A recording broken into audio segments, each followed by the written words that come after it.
Good evening, everyone, and happy Friday.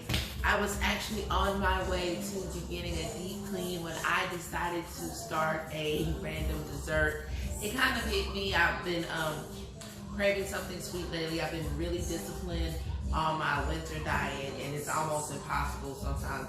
Well, not really impossible, but a little difficult to lose weight sometimes on an omnivorous diet, because a lot of people like to cut things out of their diet and just, all right, I'm going keto, or I'm going low carb, or I'm going Atkins. There's always a niche diet that people change to when they want to lose weight. But with me, I just kind of changed my habits, and just a little bit. I actually still eat everything. I just eat it differently.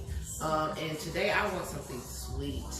I used to work at a place called Fast Cafe in Concord, North Carolina. I think they're out of South Carolina, if memory serves me correctly. And they had this delicious peanut butter pie I used to make when I was prep cook there. And I don't have all the ingredients, and it was Oreo. I'm pretty certain it was an Oreo cookie crust on that. I'm blanking out here. It's been almost a decade since I worked at Fast Cafe. But for a healthier choice, I am going to use pretzels as a crust that I'm going to make here. It was a no-bake peanut butter pie, so I'm going with cream cheese that I have, and some peanut butter. For a little bit of texture, I'm going to chop up some Reese's and mix in some Hershey's with it for the small dessert. And also they had heavy cream in the recipe. I don't have any heavy cream, but you know how I feel about coffee creamer and its magic way that I can use it in exchange for heavy cream, followed by some sugar for sweetness. You hear my baby? But I'm using coffee creamer instead of heavy cream, and of course sugar. The sugar.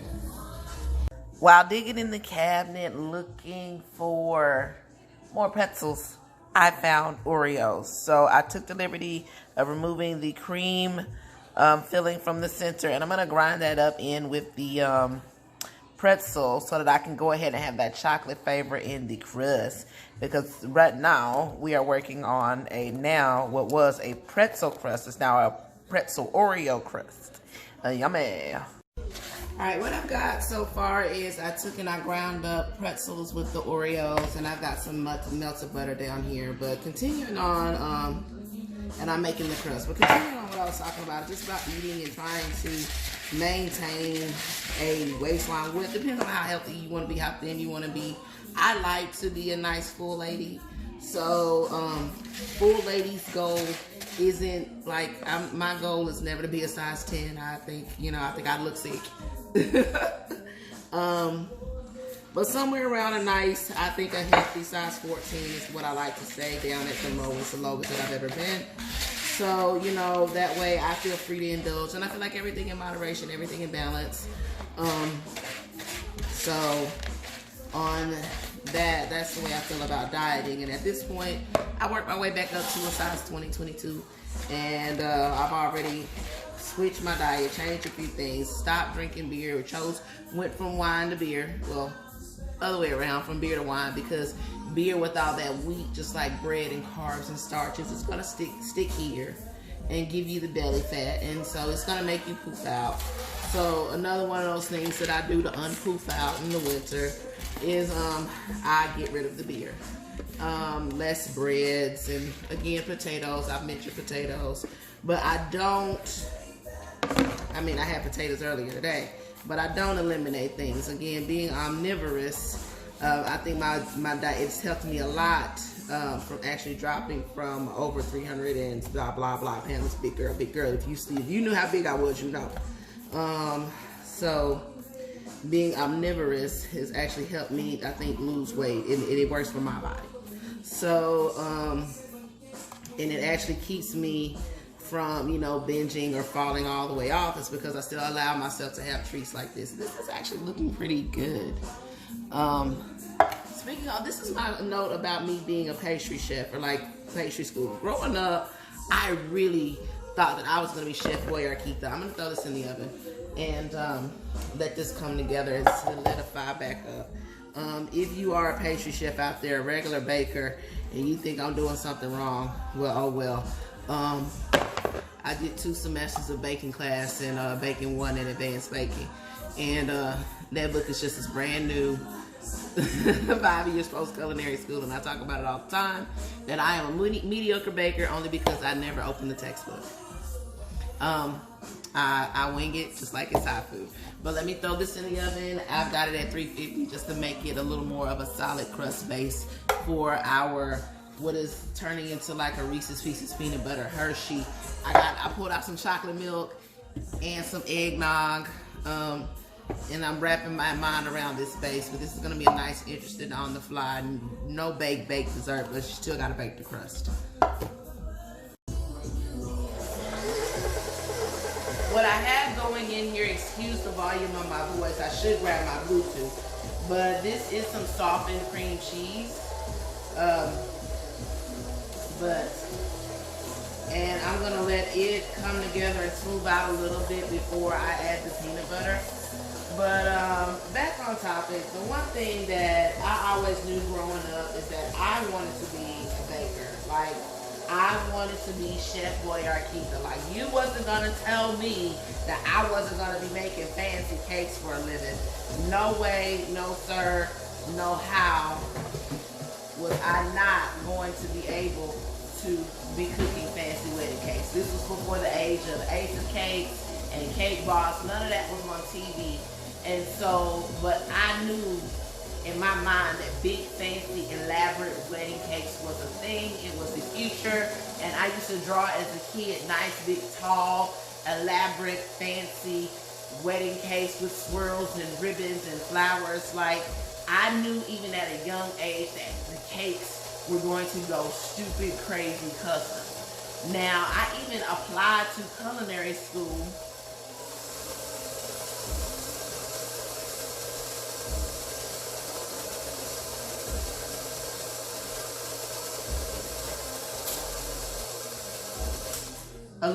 another little known fact is right out of high school, I actually, where did I have the peanut butter for myself? There it is. Right out of high school, I actually applied to culinary school. I applied to Johnson & Wales.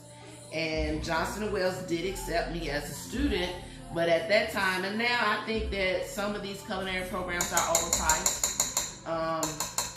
And at that time, Johnson & Wales was very much overpriced for someone of my income level. And Tuskegee University was passing out, well, not passing out, but I earned a presidential scholarship to Tuskegee University because I know a lot of Tuskegee students, and if they heard me say passing out, they probably flipped their wig if I said passing out. But I received a presidential scholarship from Tuskegee University. And so the debate was, do you pay for an expensive culinary school, or do you go to the prestigious pride of the swift-growing South, and you go to Tuskegee University? No arguments over that. But in the back of my mind, I always, again, in my life knew, hey, Keitha, pastry chef. Girl, you gonna bake cakes? You gonna love it. So when I got to the stage in my life where I was going back to college for the 3rd time, graduated from Tuskegee, spent some time in the middle doing clinical lab stuff, blah, blah, blah. I applied to the pastry arts program at Central Piedmont Culinary College. Central Piedmont Community College in Charlotte, North Carolina. I applied to the BPA program. And I was accepted into the BPA program, and I was going to start at the BPA program, but there was just one problem. The campus was about an hour drive from my house. So instead of the BPA program, the culinary program at the time was only about 30 minutes drive from my house. So in essence, I decided to start the culinary program over the BPA program. And as I got into the culinary program and the hot food program, and the more work that I did into the culinary program, the less and less that baking lab interested me. And actually, I avoided the baking lab until the very end. And so that's why I say that I will always be a mediocre baker, because even as a kid, I mastered the recipes, memorizing how to make German chocolate cakes as a child. Nothing, you know? making a cake from scratch, the creaming method, things like that, cookies, brownies, fudge, no problem.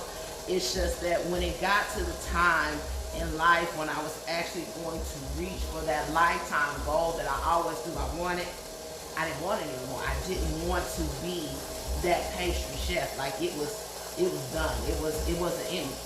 And I think that sometimes in 2020 hindsight, I do thank my mom and thank life for taking me back around from that journey from Tuskegee to high food culinary school to, you know what, I worked at the Great Wolf Lodge and I made as a temp and I did cupcakes for days. To me, the joy of baking is more tedious than anything. And so whenever you see me doing something, you do see me doing something very whimsical, very fun, very at the last minute. It's like I'm winging it, y'all. So if y'all watching, you know, pay attention and take notes. Ooh, I smell my crust. So also, I think another reason that I don't care too tough for baking is because I like to wing things. And again, I say that baking is the hard science. This smells so good. I'm gonna let this cool. And I'm gonna have to turn up the speed on this so that I can go ahead and get this dessert done. I'm gonna switch from the high tripod to the closer tripod so that you guys can get a closer angle so that I can talk to you a little better about it.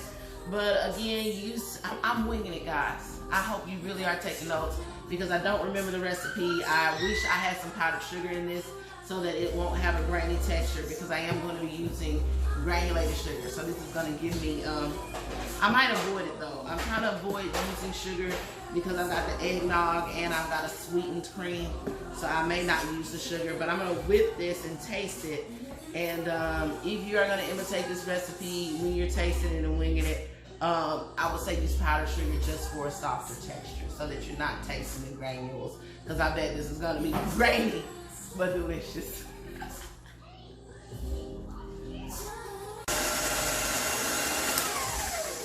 One thing that is always important for you to do, because even though I may not have opened my baking textbook, I paid attention to my chef educators. And the one thing that you always do is scrape down the sides, people. Get down all the way down to the bottom and get that product around the crevices. Scrape it down because you will have cream cheese. It's just for even mixing. Go ahead and get the stuff off of the spade and just scrape that down. Also, I would say if this was a baking thing, I wouldn't mind using my fingers on it. But since this is a no-bake item, it's not gonna get the heat in the oven from to kill any germs. So when you're doing some of these no-bake items, even though you have the urge to lick the spoon or use your finger, I would say avoid it because this is where you can cross-contaminate and spread germs. My president our 45, y'all, got COVID-19. So let's not cross-contaminate and germ up our family from licking the spoon, okay? I'm going to actually switch over from the spade. Now that I think this is fairly smooth, I'm going to taste it. If it's sweet enough, I'm going to switch from the spade to the whisk so that I can whip in the cream and the eggnog and go ahead and get this combined together. All right, after tasting it a bit, I have decided that this isn't quite sweet enough. So it was about a cup of peanut butter in with a pound of cream cheese. I'm gonna throw in a 1/4 cup of sugar, and I'm gonna just let this kind of come together like the creamy method, like if you were doing the sugar and butter and bacon. But again, if you had powdered sugar, I bet your powdered sugar, this is gonna be a little grainy. Powdered sugar would definitely give you a smoother texture. And you know what? No, I'm not gonna do it. And powdered sugar will give you a smoother texture. So, but I'm gonna turn this up, whip it a little bit, and get this sugar beat in.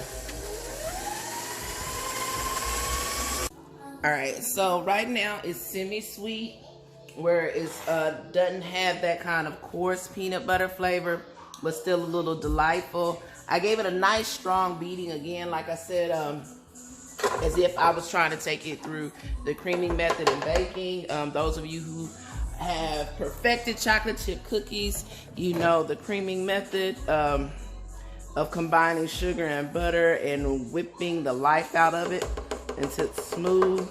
And actually, I'm not getting any graininess of the sugar so far at all of what I have tasted. Now, the only reason why I went with a 1/4 cup of sugar, there's a high fructose corn syrup in the eggnog, and the coffee creamer that I have is also already sweetened.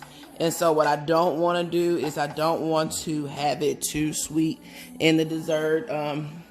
Just because, again, corn syrup is a little more powerful than what people realize. And the reason why I've switched to the whisk is because I do want to try to whip some air into this when whip the air into some of this while see, mediocre baker. I forgot to scrape down the sides while talking to y'all. I want to try to whip some air into this while I even though I'm going to freeze it, I want it to be at least airy and fluffy in the process. So that part. So again, all right, let's get this back going. And so, ooh, let me measure for y'all, because y'all talk about me not measuring. All right, I've got some speed on this now. And I'm starting with a little less than a 1/4 cup of eggnog. If I get it all in there, I get it all in there.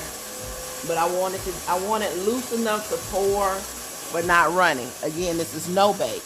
So with it being no bake, if it's runny, you don't want something that loses all its texture coming out of the refrigerator, okay?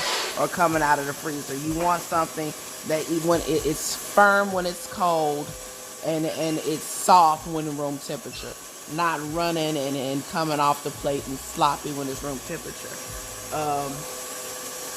So if I get this whole 1/3 cup of eggnog in here, I get it in there. If I don't, I don't. But if I do need a little more softness, I'm going to actually finish it with the vanilla cream, because that will also make it light and airy. And it looks like from the way this is going, I'm going to go ahead and add the rest of that. And I totally got that little less than a 1/3 cup of eggnog in there. And I'm going to let that whip.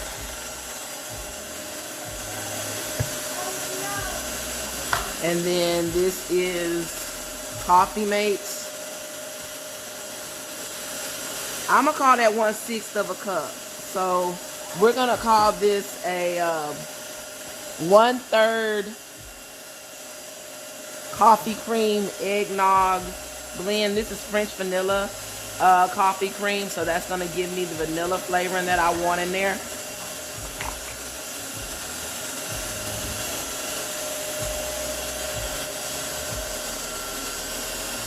I'm going to let this come together for a few seconds, and then I'll taste it. If it's sweet enough, I'm going to go ahead and pour it into the crust that we have already pre-made. If not, I'm going to hit it with some vanilla. I might make a simple syrup or some honey. So it's about at the texture that I need for a no-baked peanut butter pie. But that vanilla in the cream is not singing enough for me. So you know how I feel. Don't talk about me. A good strong hit of vanilla. That's also going to soften it up just a little bit. I'm going to guesstimate that that's a good strong teaspoon of vanilla. Then you know how I feel about vanilla to its peanut butter and jelly. This rum extract is going to add another nuttiness to the peanut butter. It's not too overly sweet, not too underly sweet. We got us a nice little winged out dessert going here, you guys. I swear to God, if I ever opened a textbook, I'd have been one bomb ass pastry chef. Alright, what I'm doing right now is I'm really whipping air into it just so that it can have a nice fluffy texture once it comes all together. The more air I put in it, the nice soft it's gonna be. So I'm just whipping, really whipping this pie. So the goal here is to make kind of like this layered mousse like lasagna kind of thing here. Because I just put I'm gonna put the first layer of the cream cheese filling, peanut butter cream cheese filling. Because you know how I feel like Reese's peanut butter, Butterfinger, like as far as like when people ask like who likes Butterfingers, like me, I'm one of those. Don't lay a finger on my Butterfinger. I'm a Butterfinger fan. So Reese's peanut butter cups, Reese's Pieces. This is a second demo when I'm playing around with desserts like Reese's Pieces, chocolate peanut butter. Again for Halloween. I should have spread these out a little better. But that is my go-to snack. If I'm craving something sweet, I want Reese's Pieces. I want a Reese's peanut butter cup. I want that. Like Hershey's chocolate is good, but Reese's Pieces is a whole lot better. Like that's my joint. I think I might even go get a couple of Reese's cups to put in this just to add another layer of texture. If y'all wonder why I didn't crush it up, because I like my cold pieces of Reese's, so I want to be surprised by big hits of chunks of chocolate in Reese's cups. Yep, I'm finna go get me some Reese's cups. I think another struggle with trying to eat healthy and maintain this has gotten a little fat kid, but this is an Oreo. Obviously, I left the cream in it this time. And I'm making now a nice little sandwich textured layer in the middle. I did cut up a couple of Reese's cups to put and added it in there. So Reese's Pieces, Hershey's milk chocolate, a couple of big pieces of Oreo here, people. Lord, don't judge my life. Everything in moderation, because of course this isn't a snack for just tonight. I will definitely break this up into pieces when I eat it. And dear God, I am going to maintain a very small portion size with this. I'm also thinking in my mind maybe that I should have lined this with plastic, but I ain't got no plastic to line it with, so who cares? So when it comes to plating this, if you're gonna do this at home, then again, I couldn't have lined it with plastic, being that I baked the crust in the pan. So that textured middle is going to probably be quite tangy. If you have like a traditional pie crust, I would use that, but I ain't got no traditional pie pan here. And again, when you start winging stuff like I do, you know, you use what you got and you don't worry about it. Cause I mean, I ain't trying to impress nobody. I mean, I am. I'm trying to impress y'all, but I'm still, you know, I say it all the time, fancy equipment isn't necessary. Fancy pans aren't necessary, even though this KitchenAid mixer is quite fancy. But this looks fun, y'all. Like, I am enjoying making this. Like, this was fun. That is, I think, the joy sometimes of no baking, or just kind of the whimsy part of baking, is that this was actually fun to make pretty and to put the layers in and build it up in my mind and add the sweet tooth ingredients. Because that's the kind of one thing about a dessert, though. Once it starts going into desserts and full-on fat kid delight, it's like, you know, low-fat dessert, my juicy fat behind. Just don't eat the big piece, okay? Just don't eat the big piece. So I'm gonna finish filling this in with a little more Oreo, maybe another piece of Hershey, definitely some more cookies, and this is gonna go into the freezer until at least a couple of hours, until it firms up, and I'm gonna have me some dessert after deep cleaning the kitchen. Thank you for joining me tonight as I played around with this dessert. Sometimes I catch myself saying that there's no whimsy in baking, but as I proved tonight that there's definitely whimsy in the art of pastries.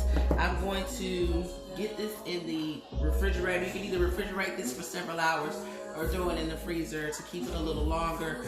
I am going to cover this just so that I don't get those ice crystals on top in the freezer. But again, with the no bake, you want it to, this has actually got a little too soft, but as far as sitting in the room temperature, you want something to pour, but not ooze. And then so that once it sets all together, it's not like a brick. I am calling this now the Oreo Reese's Explosion Pie with a Pretzel Oreo crust.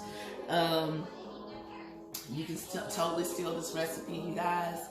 It was, if you remember, I'm gonna give a quick review, a Pretzel Oreo Buttermade homemade crust, a pound of cream cheese, about a half a cup of peanut butter, a little over a third a cup of sugar, a third of cup of eggnog, coffee creamer blend. I would say use a third a cup of heavy cream. If you have it, a little under a half a cup of sugar, and then exploded pieces of candy, and about a teaspoon of vanilla, 2 teaspoons of vanilla if you really like vanilla, and 1 teaspoon of rum extract, which is optional. Again, let this set overnight and enjoy, or set for a couple hours. What you're gonna do, make sure it's soft, make sure it's firmed up if you want to eat it. If you are watching on YouTube, you know what to do. Hit the subscribe button and the subscribe button and the bell.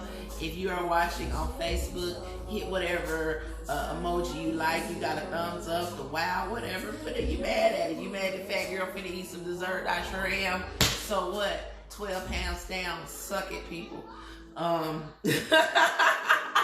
If you're watching it on IG, hit the double tap, give me a heart, and join me next time. And I am now gonna go back to deep cleaning my kitchen because I made a mess before I got started.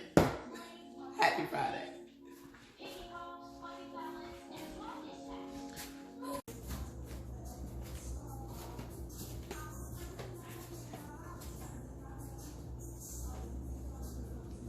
So, I just found out my baby Cam Newton has been diagnosed with COVID-19, and so I'm a little heartbroken. And I cried a few real grown-up tears. I did for my baby. I guess I shouldn't have laughed so hard at Donald Trump. Now I got to cry for Cam, but I cried for Cam. But to lift my spirits, I said, I got just the right thing waiting on me, and I already pulled it out and passed out the first piece to Mama, toddler, and baby. But I'm going to dig into the second piece. I'm going to plate it for you guys for a little bit of fun. I just snuck down an Oreo and the Ready Whip out of the freezer. Now I'm trying to decide what size piece I want. But one thing that I noticed fresh out of the freezer too, I did run some water on it to loosen it up. But fresh out of the freezer, the pretzel crust is a little firm, so know that. But the filling itself is quite soft. I'm not gonna give myself the size piece that I gave him. I gave him a nice size piece. I did get some of that sweet, salty thing going on with it, and I'm glad I put the Oreos in with it, because I don't think that I would be happy with that whole pretzel chip crust. Because the only reason why I had extra pretzel chips over, because those ended up being just a little too hard to eat. If a fat girl had some chocolate syrup, she'd hit it with that. But I'm gonna eat this and put myself in a better mood, because my baby Cam got the COVID. And I don't like that.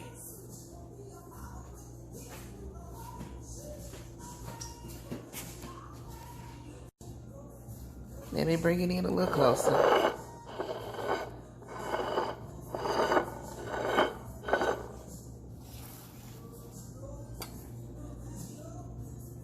I do regret running that little bit of warm water on the outside. Don't do that, y'all.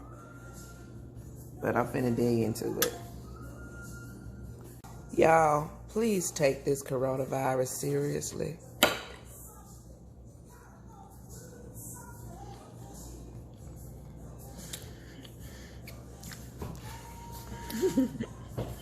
Shit. Oh, wow. The peanut butter is not too overbearing. I think I said in there like a half a cup. That is not like a half a cup of peanut butter. I'm going to have to really think about how much peanut butter was in this. This was, I'm going to say 3 heaping tablespoons was in this. Oh my God, I can't wait to get another bite.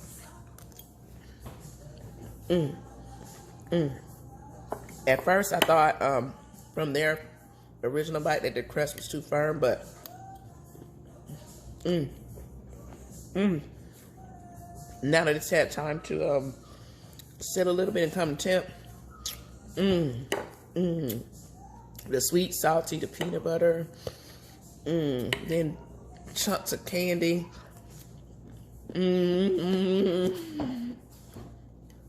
Okay, this is good, y'all. This is good, y'all. Y'all, I'm even getting hints of the rum. Oh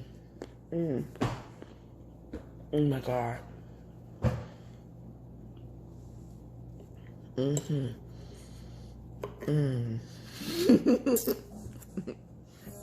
Happy Halloween, y'all.